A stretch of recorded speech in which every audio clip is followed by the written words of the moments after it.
Struggle भी ऐसा ही था। पता लेता था, बेल बजाता था, तो बेल बेल बजाने का भी मुझे मौका नहीं मिलता था। और उस समय कास्टिंग डायरेक्टर नहीं हुआ करते थे। उस समय डायरेक्टर्स की ऑफिस में ही कास्टिंग हुआ करती थी, उनके असिस्टेंट करते थे। तो सबसे पहले पहली थी, जैसे होता है ना कि अभिमन्यु चक्रव्यूह में घुस गया है तू, तो चक्रव्यूह का जो पहला दरवाजा था वहां वॉचमैन खड़ा रहता था।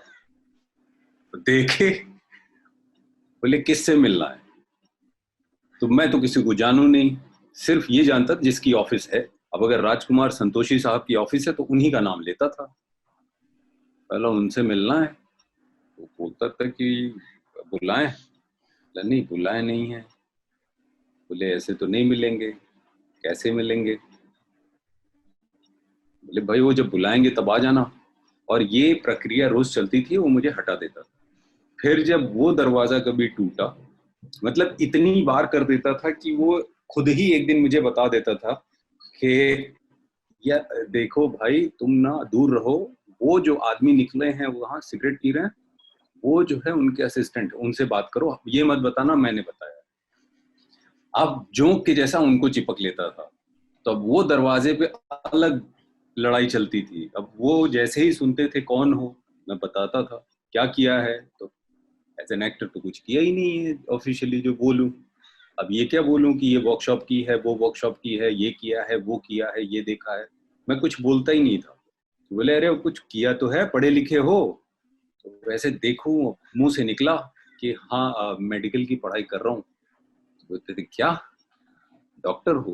बोला हाँ। पीएचडी वाले या? बोला नहीं नहीं, मतलब मेडिकल कॉलेज में ही हूँ।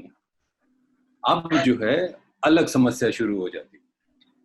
अब अलग तरह की इज्जत। उनको लगता है एक भटका हुआ युवक जो है बेचारा, और उस समय मैं स्ट्रगल कर रहा था कि मेरी मूछें मूछें आ जाएं, तो मैं रेजर मारता था कि ऐसा बच्चे जैसा दिखता था। उनको लगता था ये मेडिकल कॉलेज में है, ये क्या कर रहा है, बर्बाद हो जाएगा। तो वो मुझे अब ले जाते थे ऑफिस के अंदर और बिठाते थे, और दो चार को और बता देते थे। तो जैसे मेरे घर में होता था कि पापा मुझे घड़ी घड़ी समझाए हैं कई बार। जब उनसे नहीं हो पाया, वो मैथमेटिशियन हैं, तो उनकी गणित जब नहीं लगी तो केमिस्ट्री वाले को बुला लेते थे। जब केमिस्ट्री वाले की भी नहीं चलती थी तो हिस्ट्री वाले को बुला लेते थे। जब हिस्ट्री वाले की भी एग्जाम्पल दे दे के बिकॉज उनके सारे फ्रेंड्स टीचर्स हैं, तो हिंदी वाले को बोला कि अच्छे समझाओ। उनकी भी नहीं समझता था। मन में बैठा था करूंगा यही। तो वही चीज मैंने फील की कि ये तो यहाँ भी शुरू हो गया, कि उनका एसोसिएट भी, वो भी बैठे हैं, उनके असिस्टेंट बैठे हैं, कोई प्रोडक्शन वाला भी बैठा है, और अगर वो लोग फुर्सत में हैं तो चाय कॉफी मंगाते थे। और मुझे ऐसे देखते थे कि ये मेमना बेचारा बलि चढ़ जाएगा, इसको यार कैसे भी करके इसको सच बताओ और ये चला जाए यहाँ से। और ऐसी खतरनाक खतरनाक चीजें लोग बताते थे कि बस मैं भाग जाऊं। उनको लगता था ये डॉक्टर है, ये बर्बाद हो जाएगा। लेकिन मैं इस मौके में था कि कब राजकुमार संतोषी जी दिख जाएं, और दिख जाएं और मैं उनको जोंक के जैसे चिपक लूं। धप्पी। लेकिन वो प्रक्रिया सालों साल चलती रही, हुआ नहीं। और स्ट्रगल में ऐसा है कि मैं डेड बॉडी भी बनाऊं। तो जब डेड बॉडी था तो आ, ये सोचता था कि चलो जिंदा होने का कभी मौका मिलेगा। किस जब फिल्म में बनी डेड बॉडी? किसमें बनी डेड हे बॉडी? भगवान। एक एक फिल्म थी पद्म श्री लालू प्रसाद यादव, तो जी उसमें जी, महेश मांजरेकर उसमें वाली। हाँ हाँ, तो उसमें जो है दो रोल किया है मैंने। आप तो एडी भी थे ना उनके? बिल्कुल, तो उसमें दो रोल किए। मैं तो एक्टर था, उनसे जुड़ा, एज एन एक्टर जुड़ा। एक टैलेंट हंट था, उसको जीता, उनसे मुलाकात हुई और सिलसिला चला। उसके बाद वो एक फिल्म मिली मुझे, पिता, वो चली नहीं। और फिर मैं गुम हो गया इस शहर में।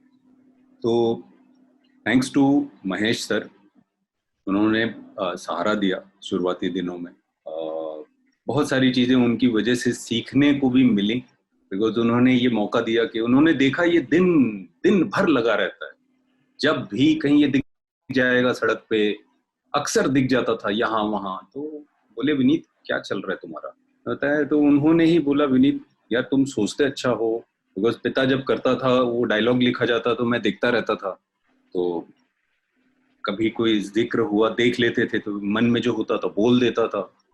मुझे मतलब इसमें कोई डांट खाने में कोई डर नहीं लगता मुझे, और आज भी पूछने में हिचकिचाता नहीं हूँ, क्योंकि मैं ये मानता हूँ कि दुनिया की ज्यादातर चीजें मुझे नहीं पता है।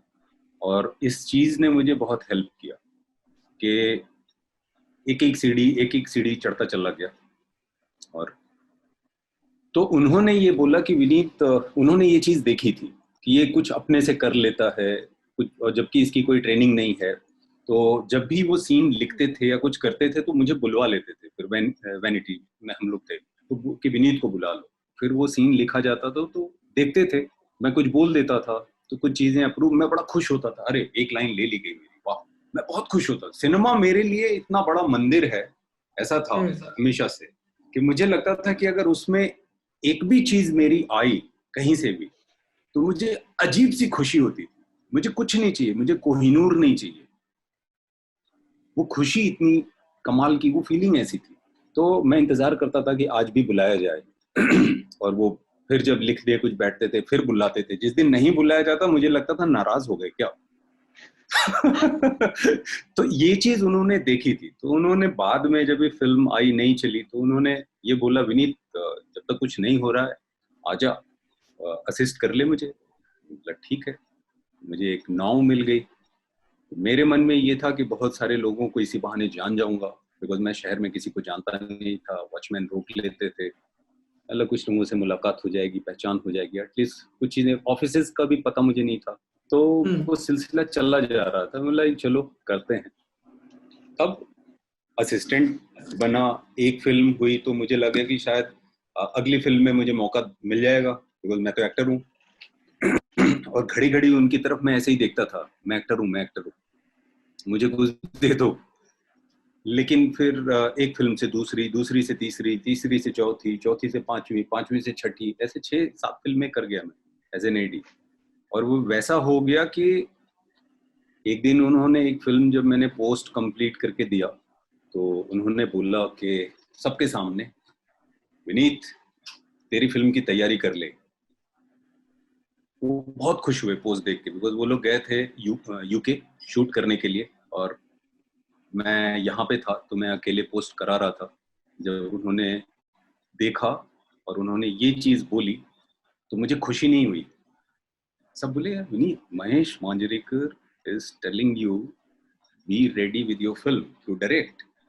मैं सबको देखूं, बोला तुम लोग भूल गए क्या, मैं एक्टर हूँ, मैं एक्टर हूँ भाई, मुझे काम करना है एज एन एक्टर। तो महेश जी ने बोला, क्या हुआ विनीत, खुश नहीं है तू? बोला अभी ये मौका ठीक नहीं है, जाने दो, नहीं बोलता हूँ। बट मुझे लगा शायद मुझसे कहीं कोई चूक हुई, और फिर से इंट्रोस्पेक्ट किया कि मैं बहुत ज्यादा घुस गया उसमें, और मुझे ये नहीं करना था, मैं ये सोच के नहीं आया था यहाँ। तो उस सारी इस पूरी यात्रा में ऐसे मौके बहुत थे। तो लालू प्रसाद यादव में जब हम लोग लालू जी के घर में शूट कर रहे थे, उस समय राबड़ी देवी मुख्यमंत्री थी और सुनील शेट्टी साहब वहाँ नहीं थे उस शूट के लिए, तो उनका डुप्लीकेट बना, तो वो किया। मैं खुश होता, मैं एज एन एक्टर काम करा लूं बस, मैं बहुत खुश हो जाता था, मुझे कुछ नहीं चाहिए। तो उनका डुप्लीकेट बना, वो किया, वो शॉट दिया। फिर रक्त एक फिल्म चल रही थी, उसमें डिग्गी में एक डेड बॉडी को डालना था, तो मैं बोला मैं बनूंगा, मैं डेड बॉडी बन गया। तो वो एक्साइटमेंट कहीं ना कहीं डायरेक्टर जो थे सेट पे वो देख रहे थे कि यार इसको, मतलब क्या ही बोलूं, उनको तकलीफ भी होती थी। इस चीज को मैं अब समझ पाता हूँ, लेकिन क्या किया जाए। तो हर बार ये होता था, नाम मेरा पहले 3-4-5 लोगों में रहता था, धीरे धीरे कटते कटते कटते कटते वो नीचे चला जाता था, वो जगह पे कोई और आ जाते थे, बड़े नाम, जाने पहचाने चेहरे। और फिर धीरे धीरे वो नाम ऐसा हो जाता था कि इतना इनसिग्निफिकेंट हो जाता था कि उसको लिखने की भी जरूरत नहीं है शेड्यूल में, लेकिन मुझे पता रहता था वो मैं कर रहा हूँ। तो ये होता था, वो ठीक है। हाँ, तो वो सिलसिला यूं ही चलता रहा।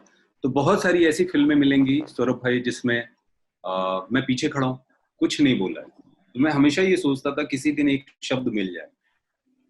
वो किसी दिन एक शब्द भी मिल गया, और एक शब्द जब बोलता था तो ये होता था यार विनीत को ये लाइन दे दो। फिर जब अगली फिल्म होती थी तो एक सीन मिल गया, फिर एक सीन जब करता था तो थोड़ा सा और कुछ बढ़ा देते थे। फिर ये देखिए एक एक का ही तो सफर है कि नेटफ्लिक्स की सीरीज आ रही है जिसमें आप लीड रोल में हैं, और अनुराग कश्यप जिनके साथ काम करना लोगों का सपना होता है, एक्टर्स का सपना होता है, उनकी फिल्म में आप लीड रोल में हैं।